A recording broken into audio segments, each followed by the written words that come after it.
Blog Talk Radio. Good morning. It is Tuesday, February 19th, 2013, and I am Stephen McCarthy from the McCarthy Project, where we've been attacking life in sports since 2001, trying to assist young athletes in the development of their goals and their dreams to be good at sports. This morning, we're going to be covering a fantastic subject. Everybody seems to be talking about speed development, and as the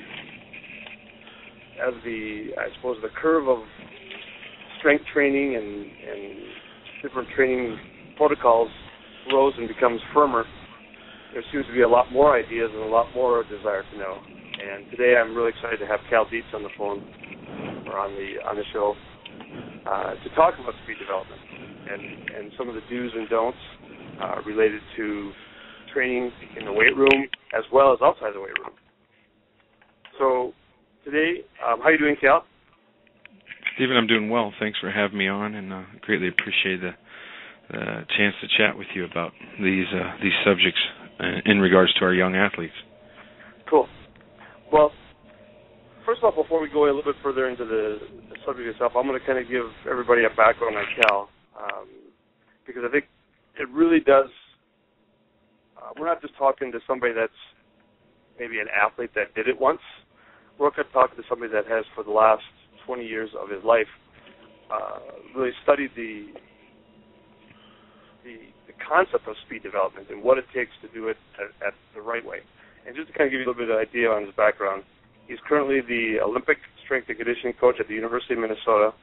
He's worked with hockey, basketball, golf, swimming, track and field, and baseball. He's currently trained over 400 All-Americans, has 29 Big Ten or NCAA championships to his name. He's co-authored a book called Triphasic Training, which is a fantastic resource for developing elite athletes and speed related to their sport. And lastly, he's developed a fantastic website called xlathlete. That's a great resource for both trainers and young athletes to follow through after you get this information. Because really today, what we're going to cover is some basic things, just some things to watch out for, some things to do. This subject is by no means going to be covered in a half an hour, and I think if you take the time to research out that site, it would be a fantastic resource for you. So with that, we're going to kind of move over to some specific areas. I think one of the things that I really want to address is so many times we are so busy focusing on what we should be doing that we miss the boat in the sense that we don't not do the things that we should be doing. And I've asked Cal to kind of put together a little bit of put together his thoughts related to what not to do before we go into what we should be doing. So with that, Cal, I'm going to kind of send it over to you and say, okay, if I was a young athlete looking to start this process of developing my athleticism, what things should I not do? Well, some of the, first of all, I guess you don't want to fall in to the idea of always training with the person who's the best seller.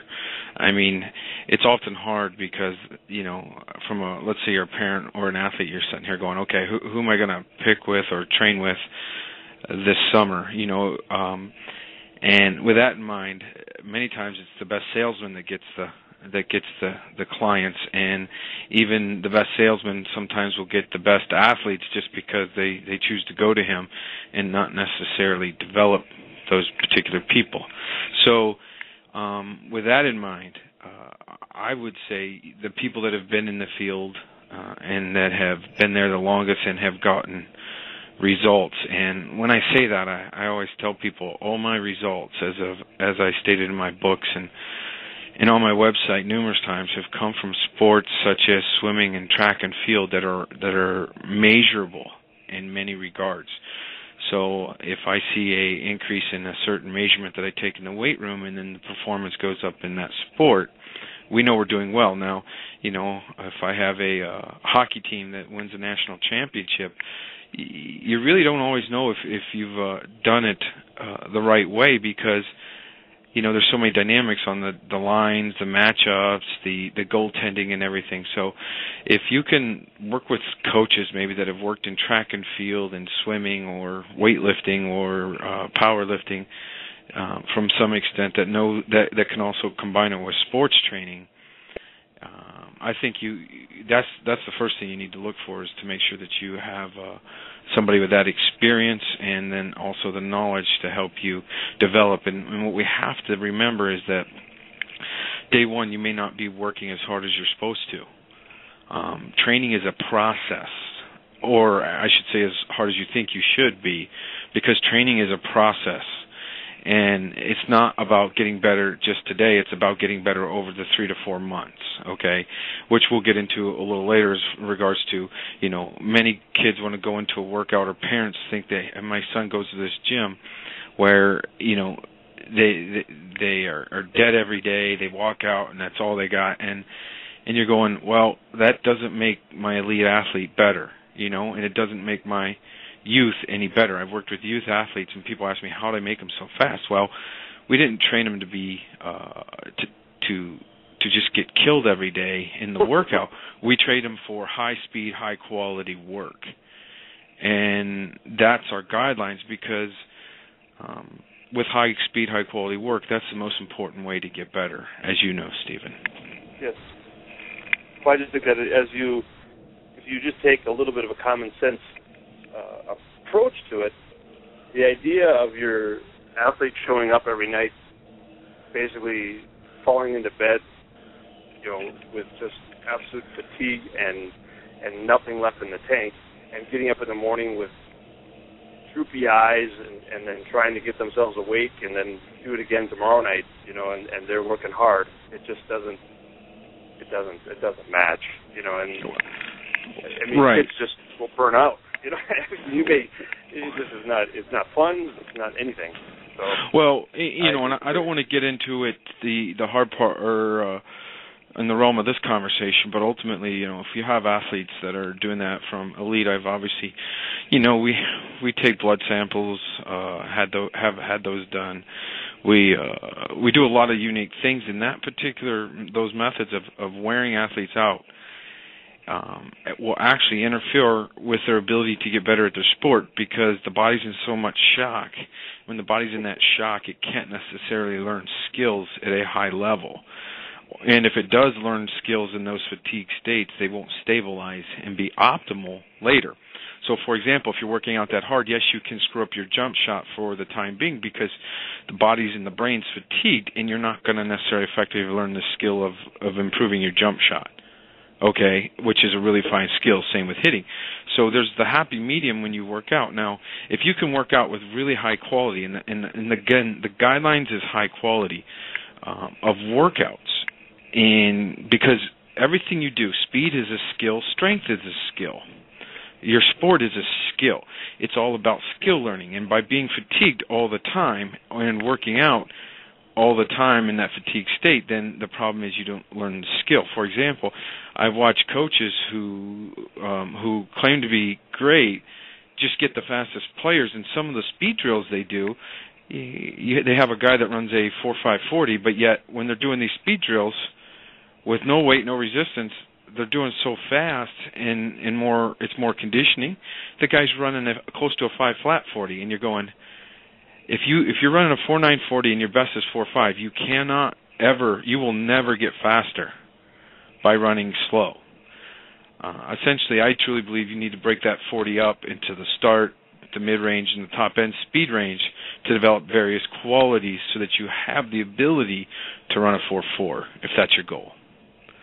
And that's one thing that's interesting is that you look at it is that it really is a systematic, long-term plan, breaks it down into small increments of high-quality work, not blast yourself for 45 minutes and expect it to be good, and do it consistently over time by blasting yourself. I'm frustrated with that, because there's a lot of really high-end trends in fitness today that are really they're missing it for kids. We had a talk just yesterday about transitioning between seasons, and they come off the hockey season in high school. They have 4 weeks off, so they're going to go into these killer workouts for 4 weeks to get ready for the next season. Well, when did they even recover from the last season? They just are just driving themselves into the hole further. And you know, like you said, the process of this is preparing them to play. So, you know, and honestly, if you have a coach that's peaking at the end of the season, you know, what people have to realize is that rest can be a weapon in that regards, because you know, you want the athlete to be as fast and as explosive as possible. Now, like on the cellular level, and if you look at the metabolic systems and different research, that if you're in shape and then you start to taper the last 2 weeks of the season or 3 where you're still practicing, but the practice is extremely high fast and high quality, you're not going to get out of shape for the game for at least 30 days if you're still practicing 5 to 6 days a week. It just won't happen. But yet that's people's biggest fear, is that, you know, they over-condition, over-train, especially at the end of the season, because who do you want? I'd rather have a team that's a little bit out of shape, but extremely fast and powerful and explosive and able to play the whole game, yes. Or that's not out of shape but in less shape, than a team that's in really good shape but tired and can't run fast and can't change directions fast, because they're going to get outplayed all the time by the other team. And it's funny because it also leads back to the attitude of the coach or the trainer, whether they're on a power trip or they think that, you know, they did this when they grew up and this is what I did, you know, and all that kind of stuff. And it really gets down to ego. It ain't nothing to do with science. Yeah, I mean, I know it's they draw on what they know, and what they know sometimes is dangerous to some extent if they're not willing to learn, listen, see how things get better. You know, if you have a sound practice plan, you're not going to screw anything up. You know what I mean? And you keep the quality high. So many practice plans. Now at the beginning of the year, yes, we work our kids hard and long just because of the fact that we need to help them get in shape to some extent. And the hard part is just if you have to trust yourself in your coaching that you've done all the work that you can, and you need to freshen them up. Now, the practice, so, you know, what happens with many of these strength programs, people work them hard in the off season, and then they just get better through practice, and hopefully the coach practices them correctly at a high rate of speed, at a high intensity, with proper rest intervals, okay? Because if it's not at game speed or a little bit faster than game speed, it's not necessarily going to help in the most beneficial parts of the sport. And this is what, you know, this development of sport is about the high quality work. You know, now you build that base. If you build the base right, and then you ultimately train them correctly, and then you transition them into the sport, then you have some huge potentials in regards to the true development at the end of the year is when it mostly counts. Well, I think that's good, because I think let's switch over now to the other side to say, okay, that's just we could go for hours related to the things to look out for. But I think, you know, what I've seen is exactly who there is the master seller. That's who always seems to always get the athletes, because he's a good salesman. It doesn't mean whether the program is good or bad. And 2, the survival of the fittest, and this idea of working hard, and if you work hard, you will succeed magically by draining every last piece of energy out your left toe, you know, and yes. That's success. So now let's go to the other side to say, okay, if you had your son and you were looking for a program for him, what are the top 4 or 5 things, and why would you look for those? I guess the key is I would make sure that he was doing the intensity was pretty high. So when you're running or lifting, or that really the key to the whole thing is intensity, and then proper rest. And is he getting enough rest so that he can do it hard and fast again? And then they're kind of developing them in a positive manner, and not necessarily for numbers or whatever it may be, but ultimately with the young kids and the younger athletes, you want to cheer effort versus results at that point. I think it's about the effort that they put forth, and for a number of reasons. And basically, when the brain sends a signal, you want that to be a very powerful signal. And after that happens many times, good things happen throughout the body that, again, is about a 2-hour show. But ultimately, the myelination of the nervous system and the nervous system becoming a higher functioning thing is what you want. And that's usually done by high-quality repetitions and lots of them. Now, there's another thing, too, and I'm going to, because we have talked about this off-air a little bit, because I think one of the things that young athletes also don't understand is the idea of pain, and what does that mean? Now, there's two different types of pain. There's one is I have a bruise, and it's able to be overcome, if you will. And then there's also pain meaning injury. Could you give a little bit of a background information about those two, and then focus specifically on the number 2 piece of when you have pain, what should you do, and how do you fix that, short of not just saying you need to work through it, you need to suck it up?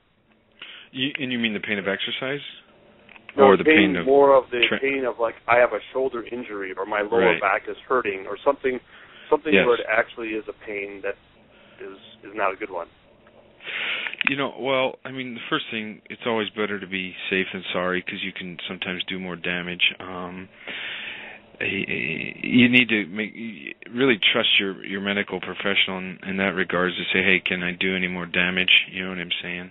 But now, if there is pain, then there are issues that could happen, and I think it would depend on the sport. If it's track and field, and let's say you have some type of bruise or some type of injury, and it's not going to make it any worse because you don't have to react to people. You're just running down a track, and that's fine. But if you have to react and you can't react quickly, and what happens with pain is that the brain actually compensates for it in a number of ways, which it'll basically shut some muscles off and turn others on more, which can actually cause other injuries later, okay? For example, those other injuries could go to your hamstring if you got a lower back issue or a quad bruise, because then your body uses the hamstrings more to propel itself forward versus the quad, because the quad, if it's got a bruise, has been shut down. Now, when the body's not functioning correctly, that's when it can also be set up for other injuries that you don't even wear out. So it doesn't cause them, but because it's not functioning correctly and the brain's not working correctly, it can set up the possibility, depending upon the sport, another injury that's going to take place. If it's a repetitive sport, it could be a soft tissue injury. If it's a contact sport, it's something that you can't react to in time that you normally would have, and you're going to get hurt that way. And that's the thing that I think that it's just fascinating. I'm sorry, did you have more to say? No, go ahead. Okay. Because, I mean, that is, to me, because when we've talked to our clients and things of that nature, they have basically, they're playing with lower back problems.